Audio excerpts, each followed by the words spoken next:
penjelasan yang Ibu berikan adalah penjelasan tentang aturan sinus. Semoga kalian paham ya. Jadi tekankan sekali lagi, kalau aturan sinus itu adalah perbandingan. Siapa yang dibandingkan? Yang dibandingkan itu adalah sisi dibandingkan dengan sinus sudut di depan sisi tersebut. Begitu seterusnya. Nah, sekarang kita lanjut ke materi yang berikutnya, yaitu tentang aturan kosinus.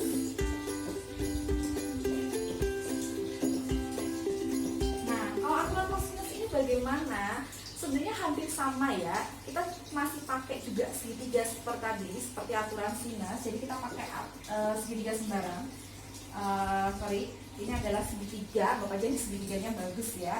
Di sini ada segitiga A, B, dan C. Seperti tadi, kalau sisi di depan sudut A besar, berarti kita beri nama A kecil atau sisi BC. Sebenarnya boleh juga, tapi untuk lebih gampang Ibu kasih nama dia adalah sisi A kecil. Kemudian sisi di depan sudut B besar itu berarti adalah B kecil. Kemudian sisi di depan dari sudut C besar itu adalah C kecil. Ya, jadi kita masih sama dengan yang tadi, kita masih pakai segitiga begini. Nah, tapi untuk aturan kosinus ini bagaimana?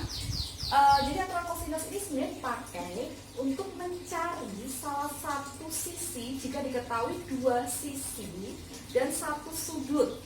Nah, maksudnya bagaimana? Misal, ini rumusnya ya, kamu disuruh mencari A kuadrat ya, sisi A kuadrat.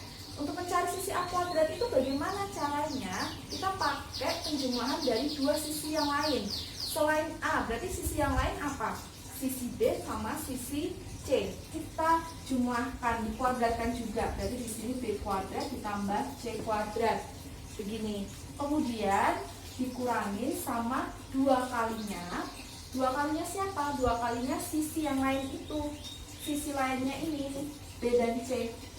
Dikalikan dengan kosinus dari sudut yang mengapit B dan C. Ini B dan C diapit sama sudut siapa dia? Diapit sama sudut A. Atau bisa juga kamu kalikan dengan sudut di depannya sisi yang dicari. Yang dicari kan sisi A nih. Di depannya sudut siapa? Sudut A. Kamu kalikan dia dengan kosinus A. Itu rumus yang pertama. Kemudian rumus yang berikutnya, kalau misalnya yang dicari adalah B kuadrat, apa rumusnya? Sama, berarti kita pakai sisi yang lain, dua sisi yang lain. Siapa sisi yang lain selain B?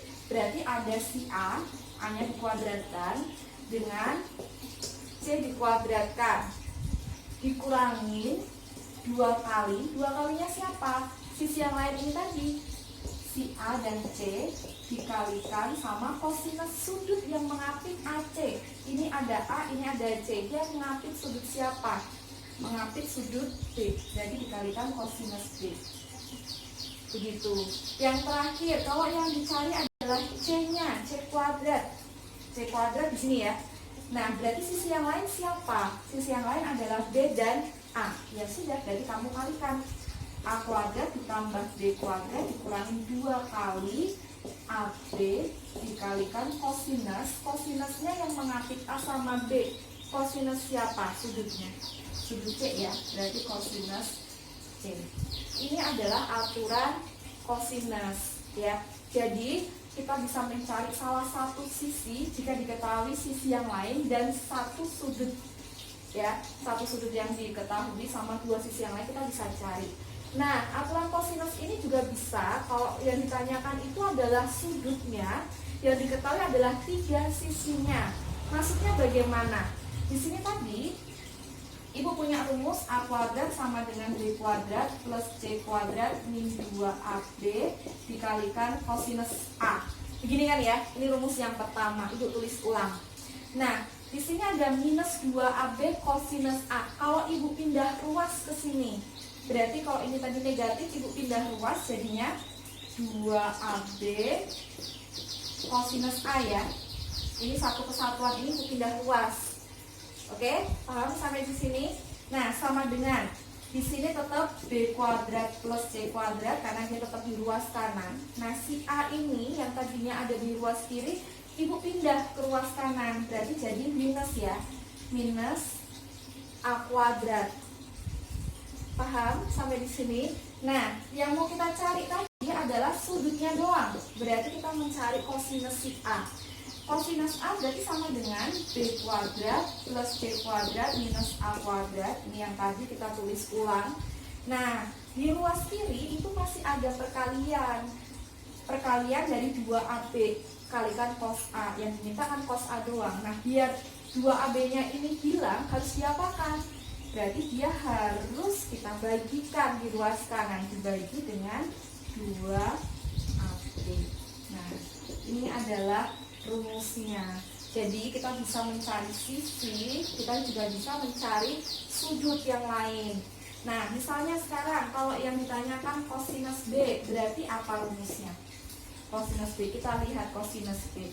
Berarti sisi yang lain ya, selain si B itu berarti A kuadrat plus C kuadrat dikurangin dari si B-nya dibagi dari 2 kali sisi yang lain, A kali C. Begitu juga untuk nilai dari kosinus C. Berarti apa untuk mencari nilai kosinus C? Kosinus C sama dengan sisi yang lain selain C. Berarti ada A sama B. A kuadrat plus B kuadrat dikurangin dari C kuadrat per 2 kali dari sisi yang lain, A kali B. Oke, jadi kita sudah punya rumus. Kita bisa mencari kalau yang ditanyakan sudutnya. Kita juga punya rumus kalau yang dicari itu adalah sisinya. Oke, itu tentang aturan kosinus. Ibu harap semoga kalian mengerti sampai di sini. Oke, sekarang Ibu akan kasih contoh soalnya. Bagaimana contoh soalnya untuk aturan kosinus ini? Nah, di sini Ibu punya segitiga. Segitiganya seperti tadi ada segitiga ABC. Di sini sudah diketahui panjang sisi B kecil atau panjang sisi AC-nya ya sama aja, itu adalah 2 cm. Kemudian panjang sisi C kecil itu adalah 3 cm. Dan diketahui juga sudut A itu adalah 60 derajat. Kamu disuruh mencari nilai dari sisi A.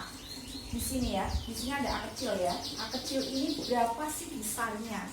Nah, kamu harus pakai aturan kosinus untuk menyelesaikan masalah ini. Kenapa? Kenapa nggak aturan sinus aja, Bu? Ingat, kalau aturan sinus dia akan membandingkan antara sisi dengan sinus sudutnya. Nah, sedangkan di sini yang diketahui itu hanya 1 sudut dan 2 sisi. Kamu disuruh mencari sisi yang lain. Nah, otomatis pasti perbandingannya kurang dong ya kalau pakai aturan sinus ya. Karena kalau aturan sinus berarti kamu harus punya 2 sudut minimal untuk mencari sisi yang lain, begitu ya. Nah, mau nggak mau kamu harus pakai aturan kosinus. Nah, bagaimana cara mengerjakannya dengan aturan kosinus ini? Nah, kita lihat yang mau dicari sisi siapa? Sisi A. Tadi kita punya rumus di aturan kosinus, sisi A berarti kita pakainya A kuadrat ya. Apa rumusnya? A kuadrat sama dengan penjumlahan dari sisi yang lain, penjumlahan kuadrat sisi yang lain. Siapa sisi yang lain? B sama C. Kita tulis ulang. Biar tambah hafal, B kuadrat ditambah C kuadrat dikurangin 2 kali jumlah sisinya, berarti B kalikan C dikalikan kosinus sudut yang diapit antara B sama C. Ini B sama C dia mengapit sudut A. Kebetulan A nya sudah diketahui ya, kosinus A. Nah, yang mau kita cari si A ya. Sekarang kita cari ini hasilnya berapa. B nya berapa? B nya adalah 2 cm. Masukkan ke rumus, berarti 2 kuadrat ditambah C nya berapa? C nya adalah 3. Berarti 3 kuadrat dikurangin 2 kali, tadi B nya 2, C nya 3, kosinus A. A nya berapa? A nya adalah 60 derajat. Berarti kosinus 60 derajat. Begini, ini masih A kuadrat. Berarti A kuadrat sama dengan 2 kuadrat itu berapa? 4 ya. 3 kuadrat 9 dikurangin 2 kali 2 kali 3. 2 kali 2 4 kali 3 12. dikalikan kosinus 60. Nah, di sini kamu harus hafal lagi namanya tabel istimewa. Jadi tabel istimewa itu kamu wajib banget harus hafal. Ya. Berapa nilai dari kosinus 60? Ayo, ada yang hafal kosinus 60 berapa? Kosinus 60 yaitu setengah. Iya, betul. Yang hafal, terima kasih sudah hafal. Nah, jadi di sini A kuadrat sama dengan 4 tambah 9, 13. Kita kurangin, kita kalikan dulu ya ini ya, berarti ya, karena perkalian harus dikerjakan dulu. Ini kan boleh dicoret, 12 dibagi 2 itu dapat 6. Sorry. 6-nya di sini, berarti ini 6 ya. Nah, berarti A kuadrat itu sama dengan 13 dikurangin 6. Dapatnya 7.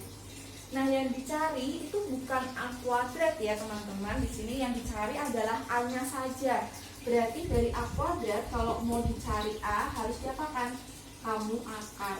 Jadi jawabannya adalah akar 7. Bagaimana sampai di sini? Apakah tambah bingung? Nah, semoga video yang singkat ini bisa membantu kalian untuk memahami materi yang Ibu berikan. Begitu ya. Terima kasih.